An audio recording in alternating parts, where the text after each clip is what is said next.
2007 से 12 तक के दौरान मैं यहाँ पे कारपोरेटर रहा हूँ। इंदिरा नगर जो यहाँ का सबसे पसमानदा इलाका था। इंदिरा नगर जब मैं आया यहाँ पे, जब मैं देखा तो आप सोच नहीं सकते कि इनकी बस्ती का क्या हाल था और ये किस तरह से रहते थे ये लोग। इन्हें एक आदिवासियों की बस्ती अच्छी रहती होंगी, उससे भी बदतर इनकी बस्ती थी और इनका लाइफ का स्टैंडर्ड कुछ नहीं था। ये बस्ती के अंदर रोड, लाइट, गटर तो दूर की बात है, यहाँ पे पानी भी नहीं था, खंबे भी नहीं थे। ये बाहर से खंबे से पैसा दे के ये कनेक्शन लेते थे और लोग इनसे डरा के धमका के इनसे पैसा वसूलते थे, सरकारी खंबे का भी।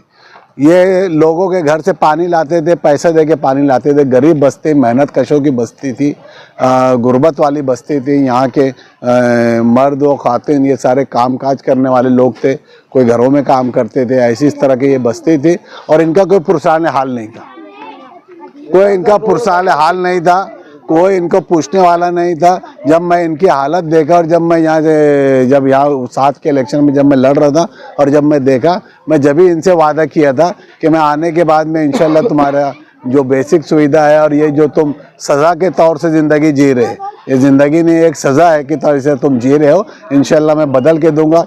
और अल्हम्दुलिल्लाह अल्लाह ने मुझसे अच्छा काम लिया। मैं आने के बाद में यहाँ पे मैं पाइपलाइन डाल के दिया, घर घर में नल कनेक्शन करा के दिया, रोड बना के दिया, गटर बना के दिया, कारपोरेशन से खंबे लगा के दिया, गलियों में स्ट्रीट लाइट लगा के दिया, बोरिंग खोद के दिया, हर काम मैं करके दिया। अल्हम्दुलिल्लाह आज ये बस्ती बहुत अच्छी हो गई, पक्के घर अब यहाँ दिखने लगे, यहाँ के नौजवान अच्छे कामकाज में लग गए, उनका लाइफ स्टैंडर्ड अच्छा हो गया। नहीं तो सूरज डूबने के बाद में ये यहाँ पे घर जाना मुश्किल होता था, इस तरह से अंधेरा था। ये बस्ती के लोगों को डराया जाता था कि हम खाली करा देंगे, तो हमारे साथ नहीं रहे तो हम बस्ती उठा देंगे। और मैं इनसे वादा किया था कि जब तक मैं हूँ इंशाल्लाह आपको कोई खाली नहीं कराएगा। और आप देख लो, जब से लेके आज तक बस्ती बड़ी होते जा रही है, पक्के बनते जा रही है, फल रही है, फूल रही है। यहाँ पे दुकानें लग गई है, किराना दुकानें चल रही है। तो इस तरह से एक बस्ती का आम महल्ला जैसा ये जो बस्ती हुई है, अल्हम्दुलिल्लाह कहीं ना कहीं अल्लाह ने इसमें मुझसे काम लिया और मैं उसमें कामयाब भी हुआ। अभी भी आप देख रहे हो, मैं 8 साल से यहाँ कारपोरेटर नहीं था, 17 के बाद से मैं यहाँ कारपोरेटर नहीं था। जो काम मैं करके गया है आज तक यहाँ पे वही काम है। और लाइट गन का आउटलेट का इनका कनेक्शन नहीं। आप देखो पीछे किस तरह से पूरे वार्ड का पानी, दूसरे महल्ले का भी पानी आके आज इनके सामने आके जमा है। पूरे शहर के अंदर अंडरग्राउंड का काम हो रहा है, जहाँ ज़रूरत नहीं है वहाँ पे भी हो रहा है, मगर यहाँ ज़रूरत है तो यहाँ आज तक किसी अंडरग्राउंड गटर का काम नहीं कराया। इंशाल्लाह मेरे आने के बाद में मैं ये अंडरग्राउंड का करके इनको जो तकलीफ़ है, जो मुज़िर जानवर भी यहाँ घूम रहे हैं, बद जनावर जिनको बोला जाता है, वो भी यहाँ घूम रहे। इंशाल्लाह मैं आने के बाद में ये यहाँ पे गटर का भी काम करा के दूंगा अंडरग्राउंड, और इसको जो मेन कनेक्शन है जो नदी से मिलता है उसके अंदर जोड़ के और ये सारा मामला यहाँ ख़त्म करके दूंगा मैं। सर, सड़क, गटर, रोड, बिजली, पानी यहाँ तक के बात ठीक है। बहुत सारी ऐसी चीज़ें होती है जो सरकारी योजनाएँ होती है, सरकारी आती है जिसके अंदर ये इम्प्लीमेंट हम कर सकते हैं, जिसको हम अप्लाई कर सकते हैं। ऐसी सारी योजनाएँ हमने हमारे वार्ड के लोगों के लिए किया है। जिस तरह से अभी लाडली बहने का है, उसी हमने यहाँ पे स्टॉल लगा के हमारे वार्ड के लोगों को करके दिया था। वोटिंग लिस्ट में नाम बढ़ाने का काम है हमारे मुश्ताक भाई राशन वाले, इनके ऑफिस से हमेशा चालू रहता है। पूरा खर्चा भी हम हमारे और मुश्ताक भाई उठाते हैं।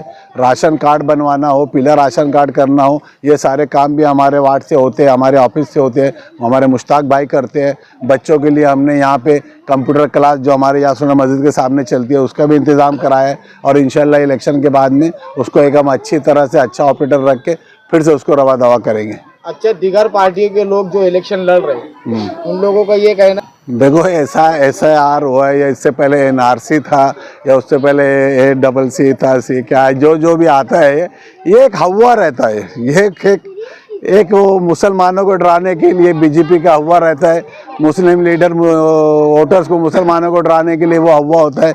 NRC आया था, पूरा शहर के लोग रोड पे आए थे, ख़वातीन रोड पे आई थी, शाहीन बाग चल रहा था। उसके बाद लोगों ने वहाँ पे जो जेल में गए, अभी उनकी बेल हुई 5 साल बाद में। ये सब हो गया। आज NRC कहाँ गया? आज NRC कहाँ गया? और जो भी आएगा उसके सारे कागजात हर शहरी के पास है, कोई डरना नहीं। जब ऐसी ज़रूरत पड़ेंगे उसके लिए हम खड़े हैं। आज जो भी कमेटी मालेगांव में बनी थी तहफ़्फ़ुज़ के लिए, जन्म दाखिले के लिए, मैं उसके अंदर था। और हम तो चाहते हैं कि इसीलिए तो हम बोलते हैं कि पढ़ा लिखा कारपोरेटर आना चाहिए, जिसको ये सब बातें समझे, जिसको कागजात समझे। मैं एलानिया बोलता हूँ, शहर में किसी को भी प्रॉब्लम आएगा कागज़ के या किसी को भी तकलीफ आएंगी, वो मेरे पास आना। मेरे वार्ड का तो है ही, इसके अलावा भी दूसरे तरफ के भी किसी को कोई प्रॉब्लम आया तो उसके लिए मैं है। 2002 की आज़ादी की बात आती है, ऑनलाइन निकलती, हमने सैकड़ों लोगों को दिया। हमारे मुश्ताक भाई राशन वाले, सैकड़ों लोगों को हमने इनके पास से कंप्यूटर से निकाल के दिया। जो पैदा हुआ है उसका जन्म दाखिला है, नहीं ऐसा कुछ नहीं है। जो स्कूल पढ़ा उसका LC है, उसके डॉक्यूमेंट्स है। तो ये डरने की कोई बात नहीं है। और कुछ भी ऐसी बात आएंगी वो सब के लिए हम तैयार है, वो सब के लिए हमारी अच्छी स्टडी है। हम उस सब के कागजात को हम पेश भी करने की ताकत रखते हैं और उसको एक्सप्लेन करने की भी ताकत रखते हैं। इसीलिए हम चाहते हैं कि अब वार्ड के अंदर पढ़ा लिखा कारपोरेटर आना चाहिए, जिसको कागजात समझे, जिसको मराठी समझे, जिसको इंग्लिश समझे, जो ऑफिसर से बात कर सके, ऐसा कारपोरेटर आना चाहिए।